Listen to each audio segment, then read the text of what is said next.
Hi there, this is the Public Health Internship Orientation video for summer 2024 and fall 2024 undergraduate internships in the College of Public Health.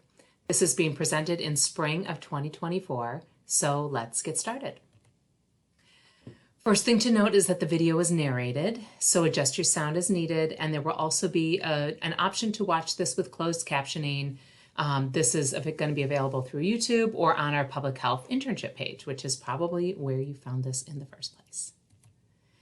I'm going to introduce myself. I'm Dr. Laura Gronwald. I'm a senior lecturer and I'm the internship instructor and coordinator in the College of Public Health. I want to apologize in this video. I've had a cold for a while, so if I have to pause and cough or drink some water, you'll know why.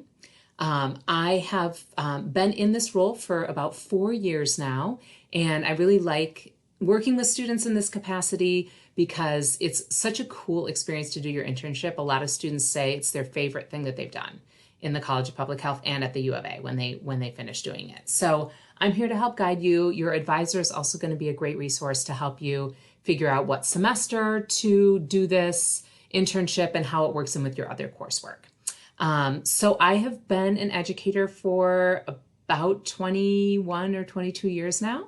I have done traditional college classroom education. I've done engaged learning experiences, and I've also worked in a nonprofit. I worked at Ben's Bells Project here in Tucson. So I've worked with interns on both sides of the equation, on the academic side and also on the agency side in a community organization. So my academic training is in writing and critical thinking and college teaching. I've done a lot of work in those areas. I also teach HPS 307 Public Health Narratives, our Public Health Upper Division writing class. And as I said, I've been a community educator as well.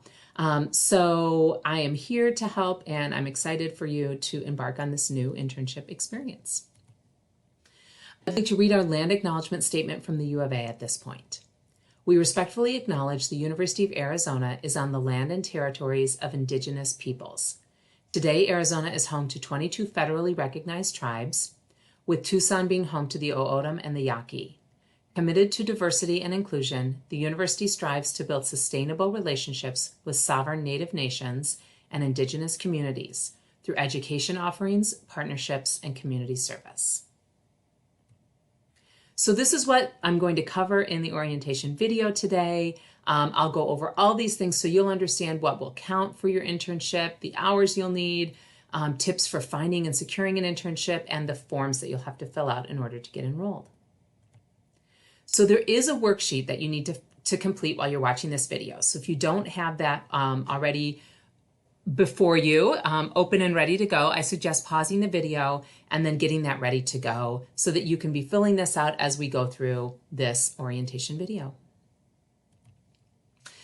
The next thing I want you to do is to pause this video and take a moment to think about what is public health. How do you define that? So go ahead and pause the video, take a moment to define what public health means to you. Okay. I hope you found that to be a rewarding experience. Public health can mean a lot of different things, as you know. It's one of the things that's most exciting about our field is just how flexible and nimble it is. We do focus on prevention, promotion, and protection, and on population health. Pardon me. So, as I mentioned, there's going to be a lot of different areas where you can look for an internship. You can do that one that's more research focused, one that's more direct service focused. You can focus on communication policy, lots of different choices for you. So it's just important that you know what you're interested in and that you'll be able to define what public health means when you're going out and talking to agencies, especially if it's a new agency that we haven't partnered with before. So that is just really good grounding for you to have as you are preparing to get ready for your internship. An internship being public health focused means it's going to fall under one of these areas, the courses of study that we have here in MEZCOPH. You're familiar with all these by now because you're moving into your upper division courses or you're completing your upper division courses. So especially if you're looking for an internship that's not posted on the hub, something that you're seeking out yourself, you really just want to ask yourself the key question, is there a clear connection to public health with the internship? If the answer is yes, it's probably going to work out great. If the answer is no, if there's not a clear connection to public health, or if it's clearly clinically focused and not public health focused, then it probably isn't going to work for your required credit-bearing experience of internship. Speaking of clinical health, it's always helpful to go over some of the differences between public health and clinical health, because a lot of students are interested in moving into health professions, but it's very important for our degree at the undergraduate level that your internship is focused on these kinds of public health goals: population health versus individual health in the clinical setting, health and wellness versus sickness in the clinical setting, and promotion, prevention, and protection versus diagnosis and treatment in the clinical setting. So you won't be able to do shadowing with a physician or a pharmacist, a physical therapist, a physician assistant.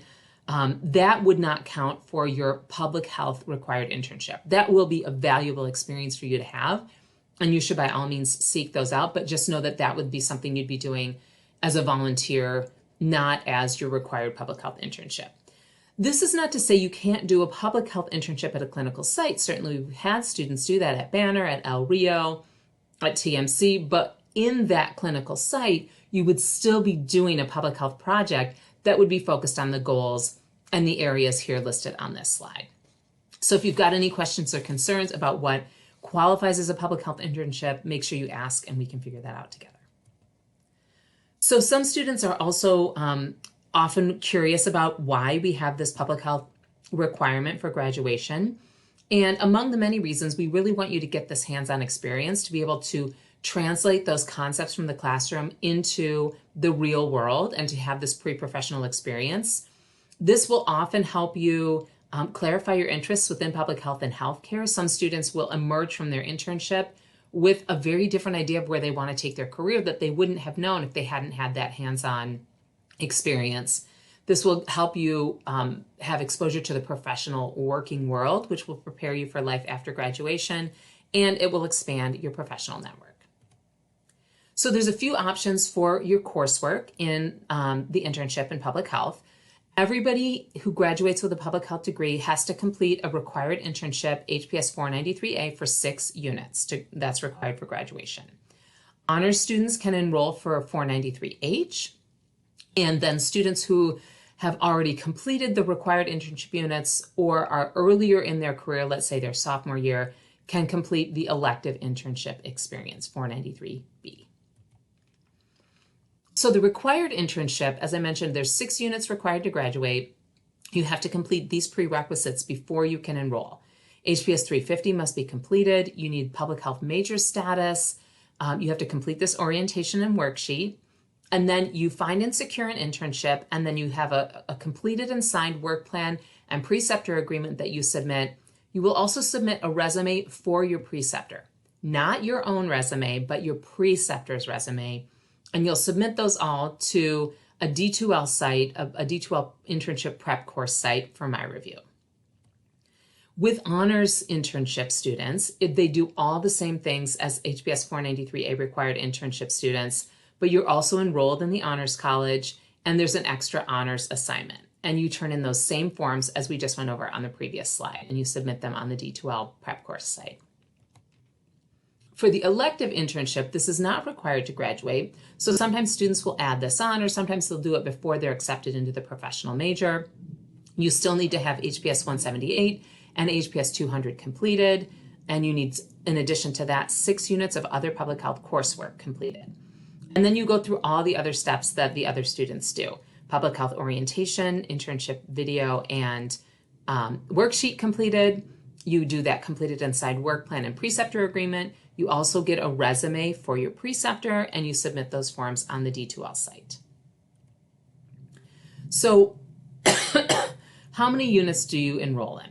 So there's a few options. The first option is you split the 6 units into 2 different semesters. So you do 3 units in the fall and 3 units in the summer, or 3 units in the fall and 3 units in the spring.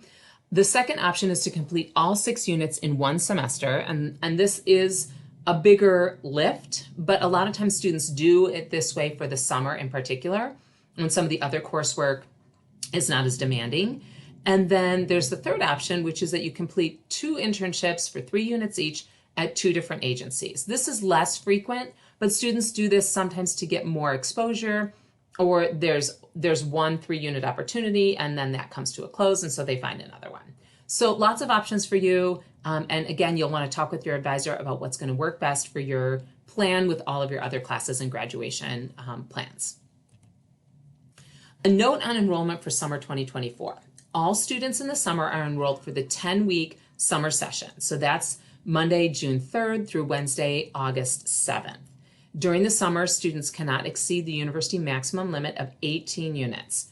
And we strongly recommend in the summer that you only complete the internship and no more than one other concurrent course, because you have to do more hours in the summer to fit it in that 10-week session. And you just want to be able to give yourself fully to that internship experience so you can get the most out of it that you can.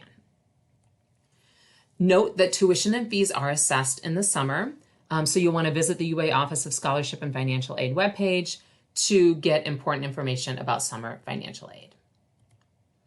For contact hours in the summer, if you enroll for 6 units, you earn 250 hours. That's over the course of 10 weeks, about 25 hours per week. If you enroll for 3 units, that's 125 contact hours, and over 10 weeks, that's about 12 and a half hours per week. So again, talk with your advisor, think about what's going to work best with your schedule. The first days that you can count your internship hours officially are from Monday, June 3rd through Wednesday, August 7th. Notes on enrollment for fall 2024. So during your internship semester in the fall, students cannot exceed the university maximum of 19 units. And it's strongly recommended that you take 16 total units or fewer during the semester of your internship. Again, this is to help you balance everything and allow you a little bit more time and space to really be able to dive into that internship and have a really positive experience. Again, tuition and fees are assessed for your internship in the fall. So how do the contact hours break down in the fall? Well, now it's going to be over 15 weeks. So for 6 units and 250 hours, over 15 weeks, that's about 17 hours per week. And for 3 units, 125 contact hours, over 15 weeks, that's about 8.5 hours per week. And again, you can count those internship hours starting the first day of classes, August 26th, through December 11th. Here's some advice from students. Talk to your academic advisor about what semester you should plan to do your internship. Do that as the sooner the better, so that you really have a sense for how your courses are going to play themselves out over your internship semesters. And make sure you know all of the deadlines for paperwork so that you can get your internship approved and you can get registered on time. This is really important. Students can't register late for the internship in the summer or the fall. So you want to make sure you're hitting all those deadlines and getting your paperwork in so you can start right on time. More advice from students. Really consider doing your internship over 2 semesters so you can get a deeper view of the agency work. Very true. The longer that you're with an agency, the more you'll have a sense for that internship.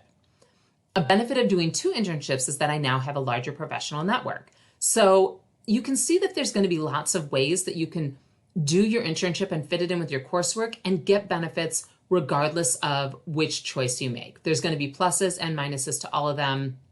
There's always going to be pluses to just doing the experience at all because it's such a positive learning situation for our students.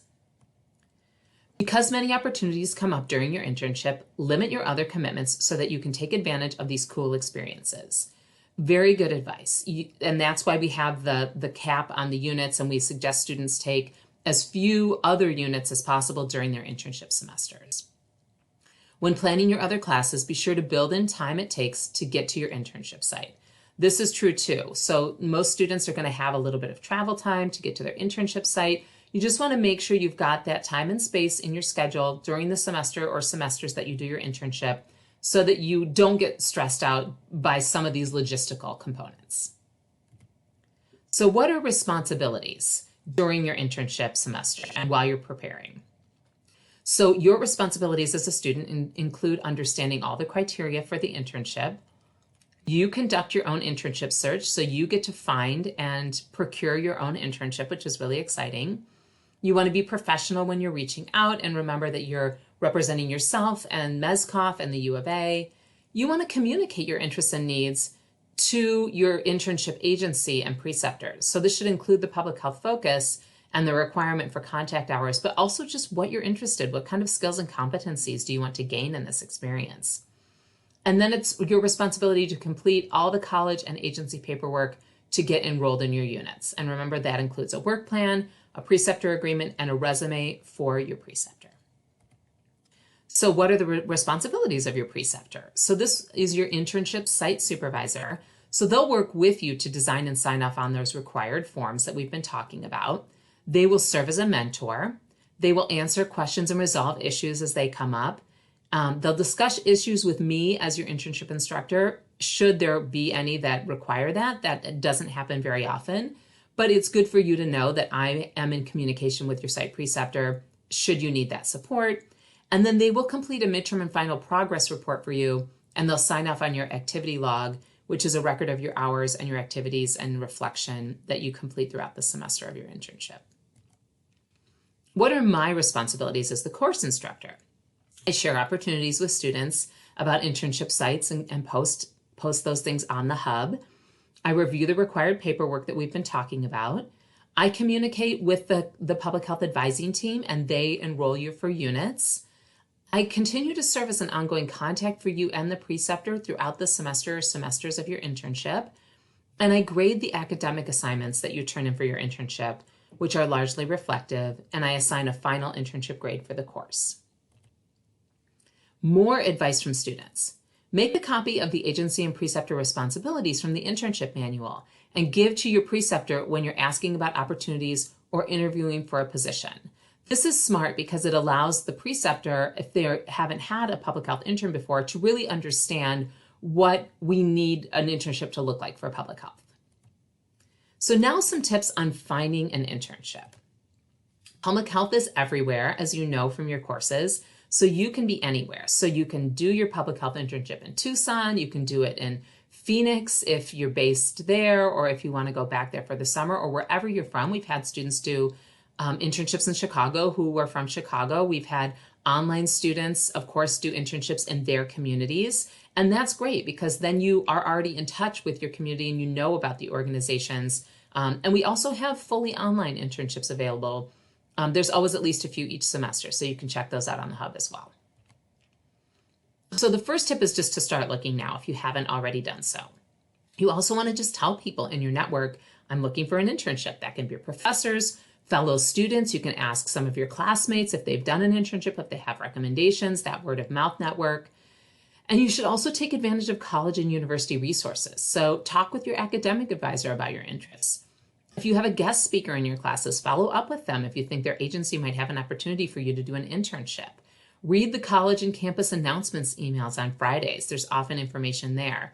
And then, as I said, utilize the hub, and then also utilize Handshake, the university-wide resource with opportunities. So the hub, of course, you should be familiar with the hub already. You can find it on our main page. And once you log in, you'll have access to listings for undergraduate students for internships.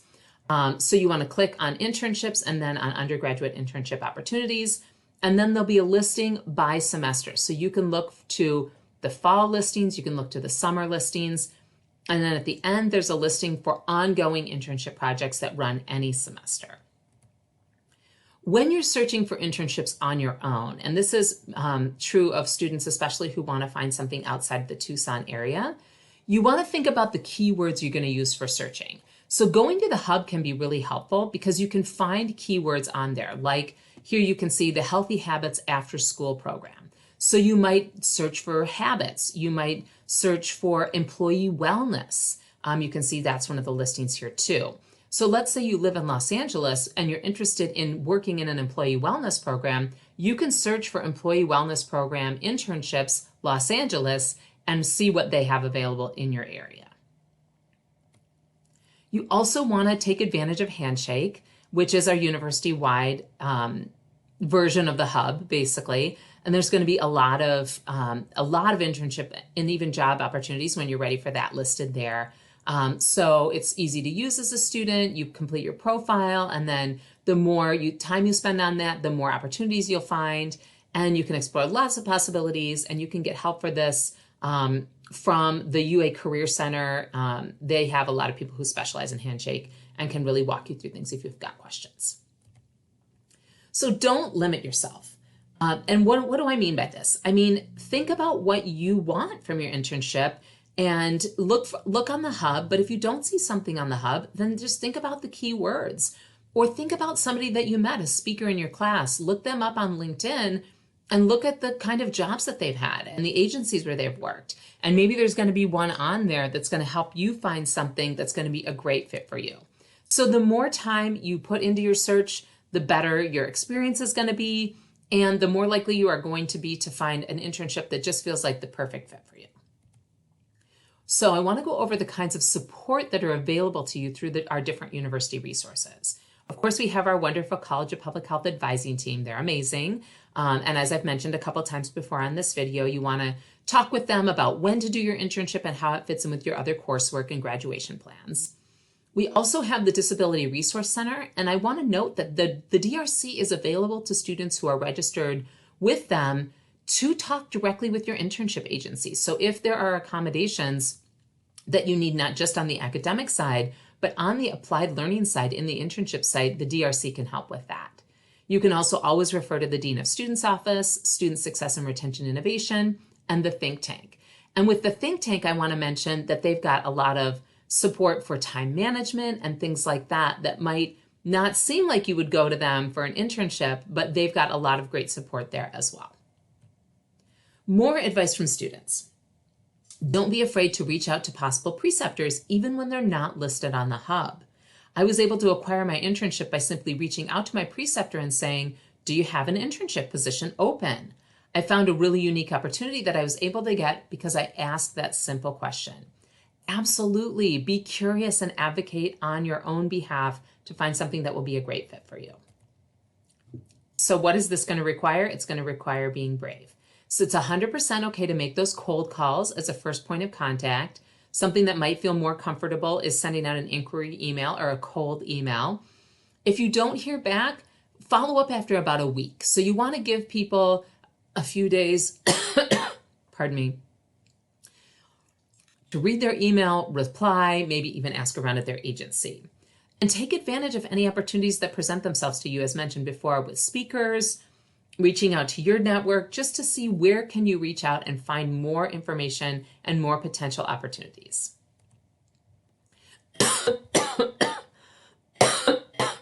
Excuse me. Thank you for being patient with me with this cold. You also want to practice your elevator speech. This is where you think about who you are, focus on what you can bring to the agency in terms of your skills and competencies. You want it to be relatively brief, and you want to practice so you can speak confidently when you are interacting with somebody, let's say a speaker after class. And remember that the only internship you don't have a shot at is when you don't seek out. So please take advantage of opportunities, be curious, be confident, be brave, think about what is going to work great for you. And also remember that reaching out doesn't mean that you're committed to accepting an internship. So you can reach out to several internship opportunities, and then if you get more than one offer, you can choose the one that's going to be right for you. And I can help you with communication and messaging around that if you get in that situation.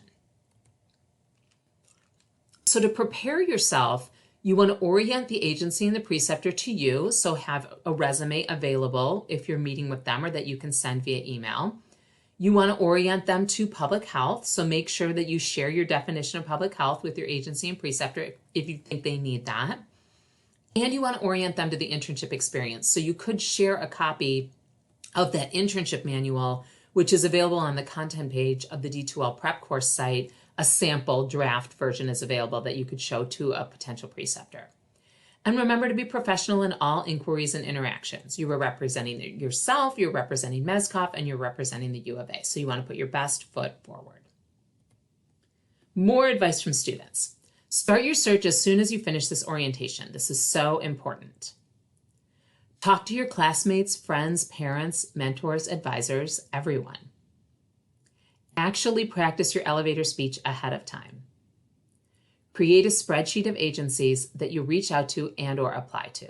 So this is all such excellent advice, and I've covered some of this already, but really the search is in your hands, and you will have the best success if you get going with this right away and if you use your network. Before doing an interview, review the agency website and think about your answers to common interview questions. Yes, this is a no-brainer, but we don't always take the opportunity and the time to do this. Definitely review the agency website so you know a few things about that agency, and so you could speak to them about why you would be a good fit to contribute to the work that they're doing there. Inquire to see if you can shadow current interns or volunteer for a day before committing. Great idea. Then you get a sense of the agency. You can start to get a feel for the atmosphere and what it would feel like to be there. And then send a thank you note or email after your interview or visit, just to let them know that you're really interested and that you appreciate the time that they took in allowing you to see the site or spend time interviewing you. The more times you put yourself out there, the more likely you are to get your dream internship. And use Dr. Grunwald and your academic advisors as resources as you start the search. So much good advice from previous students, lots of resources available to you. So how do you get enrolled? Students cannot register themselves for HPS 493 units. That's because I need to review your paperwork first. So you're going to want to use the templates provided on the Public Health Internship Prep D2L course site, and you are enrolled in that after you complete your orientation worksheet and email it to me. That's where you'll find the work plan and the preceptor agreement, and then you'll also want to remember to include a resume or CV for your preceptor. The work plan is completed by you, but you do this in conjunction with the preceptor. This incorporates university-mandated assumption of risk and release, and it requires your signature and the preceptor's signature. This also will include a purpose statement, learning objectives, proposed activities, and those are the ones that you'll create with the preceptor. So you want to be specific and ambitious when you're doing that. This is an example of what the work plan looks like. You will not be setting yourself up for something where you're doing this sort of stereotypical old school internship experiences like just getting coffee or filing papers. No, the internship is not a burden, and it's not just a graduation requirement, but it's a great opportunity for you to make meaningful contributions to the agency and your community. And the internships should be set up this way. If it's not, then that's a red flag that it's probably not a good fit. The preceptor agreement acknowledges that the preceptor understands their role that they're accepting, that they will mentor you, and that they will turn in their required deliverables, which includes the progress reports at midterm and final and signing off on the activity log. And it will require the preceptor's signature. And this is an example of what that preceptor agreement will look like, and your preceptor will sign it. And then as I cannot emphasize enough, the resume that you will submit with your materials is your preceptor's resume. We need that on file due to our CEF requirements, our national accrediting body. So the due dates for your required forms for summer 2024 are the first day of the 10-week session, Monday, June 3rd. Remember, if you're hoping for summer financial aid, make sure you pay attention to important info about summer deadlines posted on the UA Office of Scholarship and Financial Aid page. So that's your responsibility to find that out and make sure that you're meeting all those deadlines. And that might mean that you want to get your summer forms in early. So you want to return all those forms in by June 3rd at the latest on the assignments tab on the D2L Public Health Internship Prep course page. Due dates for fall, again, it's the first day of class, Monday, August 26th. You want to turn in the required forms again using the assignments tab on the Public Health Internship Prep page. So that is a dedicated non-credit D2L site that you will find. On there, you'll go to the content page and you'll look under important course information and documents. And under the course information and documents, that's where you'll find the slides from this presentation. You'll find a draft of the internship manual. You'll find the work plan, the preceptor agreement, and all the information there that you need. Under the assignments tab, that's where you will submit your required work plan, preceptor agreement, and resume for your preceptor. So you'll find upload paperwork for summer 2024 or upload paperwork for fall 2024, and you will submit your paperwork there. Some agencies have some additional requirements before starting, so make sure you ask about that. Some of the ones that are more common are an affiliation agreement. This can be especially true for students hoping to intern someplace outside of the Tucson or Phoenix area. And affiliation agreements can take 3 months to process because we have to go through UAHS contracting office. So if you are planning to try and do an internship at a site in another state, another city, make sure you are really ahead of the ballgame with that. Some agencies also require background checks, TB tests, or other medical proof of health status. So make sure you've got all that covered and that you understand all those requirements. And that's why starting your search early allows you time to get all these required forms and steps completed. So more advice from students. Don't accept an internship if you're not sure about it being a good fit for you. Talk to Dr. Gronwald if you aren't sure how to ask for more time to make a decision or decline an internship. Absolutely happy to help you strategize around that. Know that your preceptor may take time to complete the forms, so start working on them ASAP. You can't expect your preceptor to turn around those forms in a 24-hour window, so you want to give them plenty of time, and that's why you want to get your process started sooner rather than later, so you're not pushing on those deadlines for getting your final paperwork in. I want to acknowledge that you're learning, which means that you don't know everything, so feel free to go to your advisor or me with questions. I also want to acknowledge that you're human, which means mistakes happen, so just keep an open line of dialogue with me and your advisor in case you need help. And remember, I'm here to help you strategize. So there are some graded academic assignments that will go along with the course once you're enrolled in summer or fall. This is because federal regulations require an academic component in addition to the work experience, and this really has been put in place to protect students. And our assignments are largely reflective and really will enrich your learning experience in the internship. So in addition to your contact hours, students spend about 20 additional hours working on the internship assignments, and I've already factored this in. So that's why students do 250 or 125 contact hours because of the time required for them to complete those academic assignments. So some common questions from students include the following. Why don't you just assign me an internship? Well, we don't do that because every student is unique. Your future career path is unique, and so I don't want to mandate where you end up in an internship when you are going to be able to find something that's going to be a better fit for you. So this also prepares you for the job search, for thinking about graduate schools. What's your value system and what's going to be most important to you in finding an internship and then in finding future professional opportunities after that. Can I get paid? Yes, we love when students find paid internships. We support that whenever we can.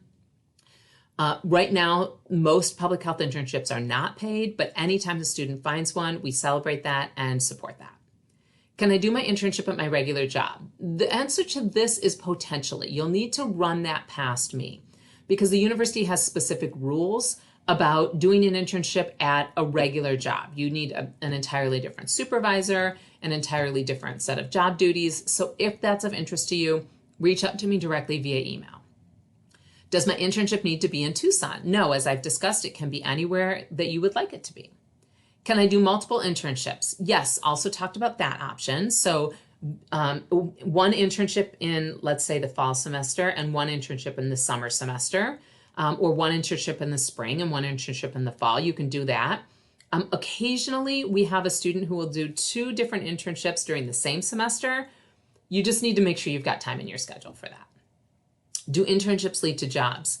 Yes. Every semester, I have students who find a job at their internship agency or find a job at a different agency that they've met through their community networking at their internship. So yes, happens every semester. And will my internship be valuable and fun? Absolutely. If it's not, reach out to me because we can strategize around it. As I've said before, this is the favorite experience that a lot of public health undergrads have over their entire 4 years. So it really is a great opportunity and you'll have a lot of fun in your experience.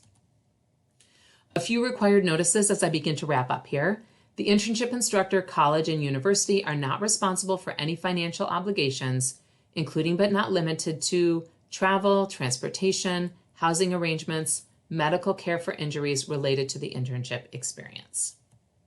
So what's your next step? Email your completed orientation worksheet to me, Dr. Gronwald, to get access to the dedicated Public Health Internship Prep Course D2L site. If you've got questions, you can reach out to me, complete this worksheet and send that in. We can set up time via Zoom, and then make sure that you also feel free to reach out to and lean on our fabulous public health undergraduate advising team, Ash, McKaylee, Nicole, and Abba. Good luck searching for your internships, and I look forward to working with you in the future.